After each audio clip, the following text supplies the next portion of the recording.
a couple of the things that we were asked questions about, and if this ever happened while we were open, you employees would be asked to look around your area and let us know, is there anything out of place?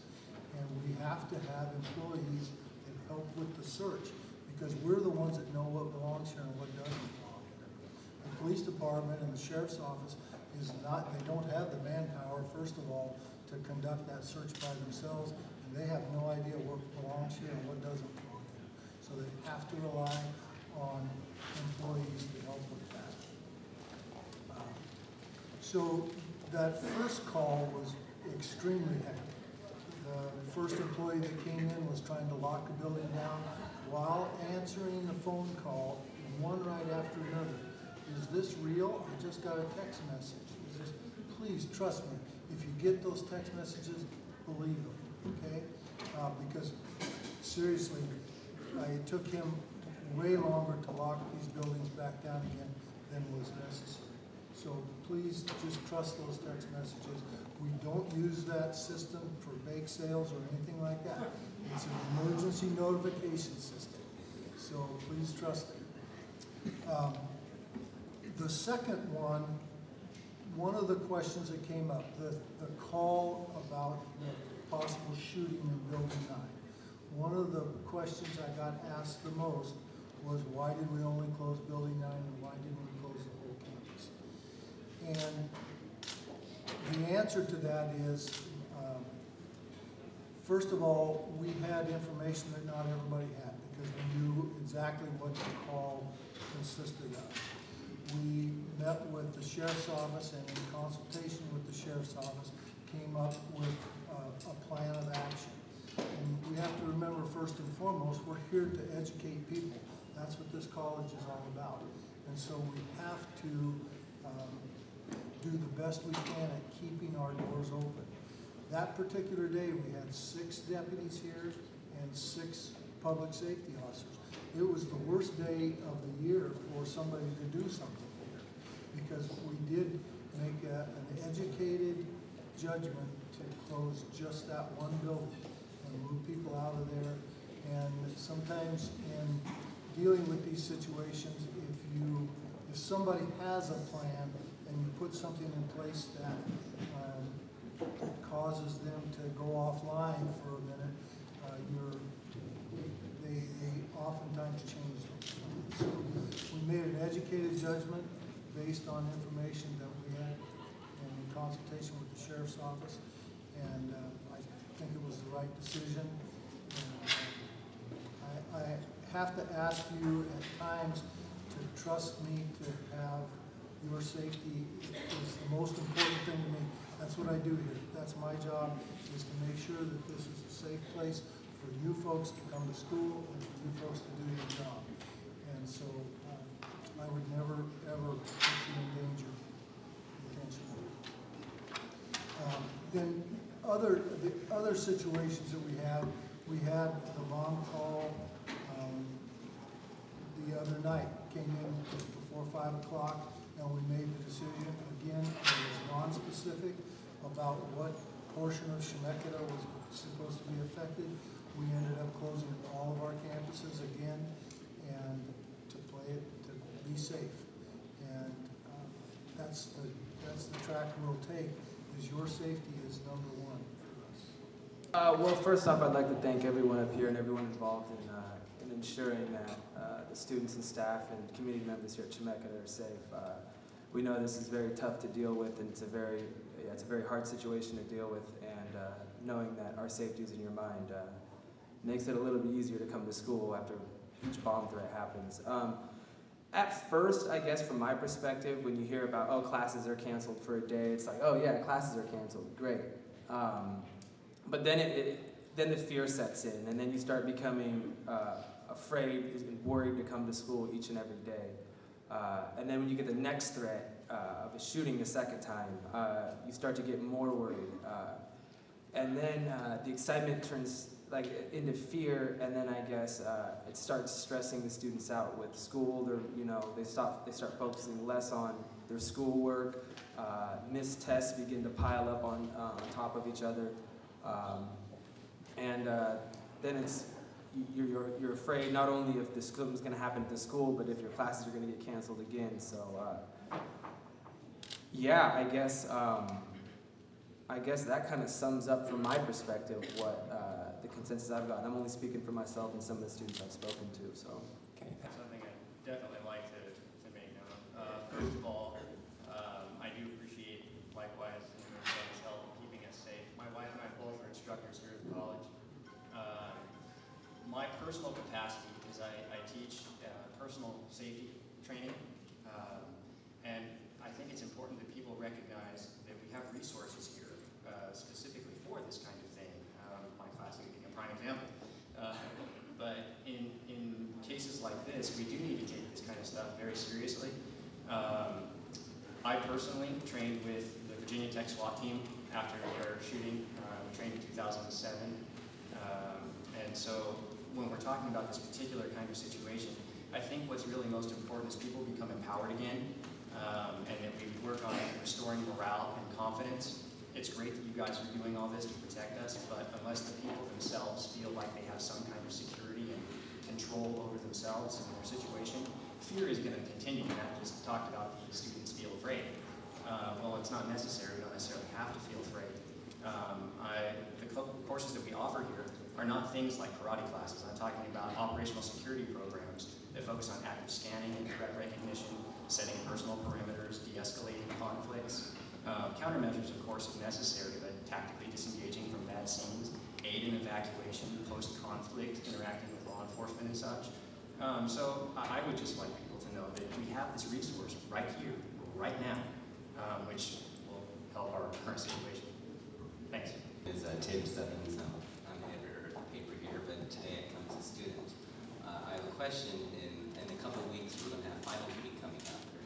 Do you guys have a plan in place in case some kind of offer happens and interrupts our final schedules? Yeah, that's a really good question. I mean, we prepare.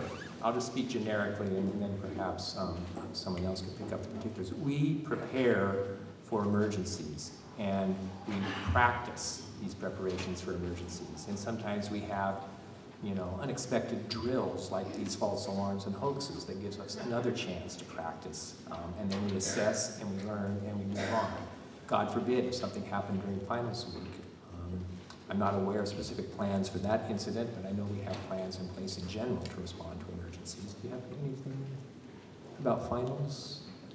We'll, take that under advisement and prepare.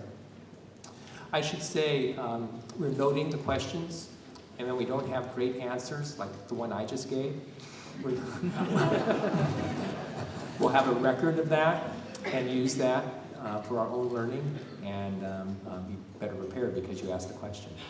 That is a really good point that you brought up, and we'd certainly be open to suggestions and thoughts. We've got, this is a huge place, and to think about how we would move finals week is a challenge. So if you have some ideas, I'd be happy to listen to them. Well, one of the things that you probably don't remember this, but a few hours ago it was snowing. I woke up at 5 o'clock, there was nothing. By the time I got out of the shower, it was snow on the ground. And so that's just a perfect example of how quickly things can change at the college. And we do have, again, a protocol. Bill and I actually do mostly talk. We're the ones who make the decisions around the snow closure. But we do kind of think about all the different things that are happening. We look at, I'll just give you an example of snow. Is it going to get warmer during the day? What's the conditions of the roads? What's happening with Salem Kaiser? And so as we looked at that this morning, we knew that by the time 8 o'clock hit, it would be above freezing. And we knew that by the end of the day, there would be no snow, it would be 45 degrees, so we did not close. So that was like an example of how we would assess. And again, I think Deputy Thomson had a really good point when he was saying, he gave us really good information, the Sheriff's Department did, about what was happening. And we always take the lead from our law enforcement people in terms of how best to ensure your safety. I'm Don Bryce, Dean of Humanities, and so there's a lot of areas we're in charge of it. And I recommend for students that you're connecting with your instructors and checking your emails. emergencies come up, whether it's snow or bombs or other things, and there's cancellations, and those are what you need to pay attention to even during finals week as to what adjustment each individual instructor is going to make for making that up. And I know you all are responsible for the overall safety of the classes, so hopefully all will do well during the finals week, but check with your instructors as to individual accommodations. My name is Bridget Olson. I'm a second-year student here at Chemeketa. I was just wondering, is there any evidence pointing toward if this is the same person or people that have done each individual incident? And if so, is it maybe a disgruntled student or a disgruntled faculty member? I've been in law enforcement a long time. This isn't sort of our first rodeo. I will tell you that crimes do tend to follow patterns. When you think about a bank robbery, there's only so many ways you can go into a bank and convince the person that has the money to give it to you. And so over the years, pretty much they follow a pattern. There are certainly stereotypical things that we can say about bomb threats. There's always the thought of somebody just trying to gain some notoriety. There's always the thing of, well, somebody had a test they wanted to get out of. We're really not at a position where we want to really preconceive what it is we're investigating. When we do that, it really limits us. It makes us very myopic in our look at the case, and you set about trying to prove you're right instead of trying to investigate the case. So an experienced investigator leaves all of those parameters open.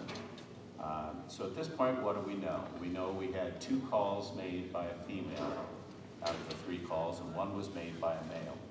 We know that 2 calls went to media outlets. 1 went to KPTV Channel 12, 1 went to The Buzz, 105.1, not a plug for them, but that's who it went to.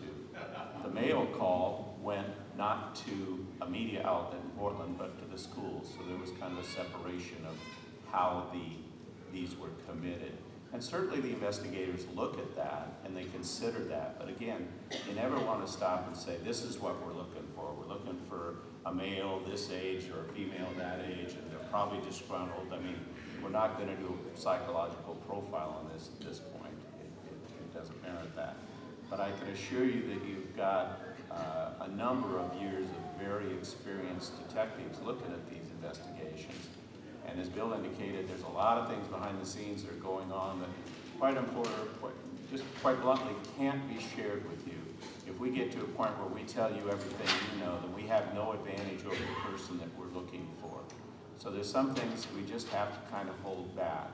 If I provide information and then somebody calls the tip line and regurgitates that same information, we could spend a lot of time trying to find out whether that's a legitimate lead or just somebody looking for notoriety or someone injecting themselves into our investigation.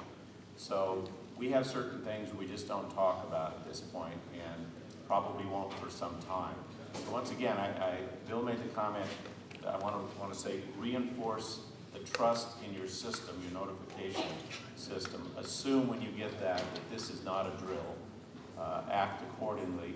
Be a partner and be part of the solution to the problem of creating a safe environment for you and your fellow students and staff here at the college.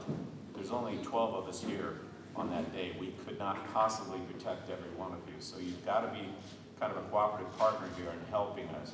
That includes reporting things that are out of the norm, reporting idle comments that you maybe heard somebody say, reporting someone that just suddenly had a real change in behavior and they're acting differently, especially after this meeting today where we're sort of ratcheting it up by offering a reward.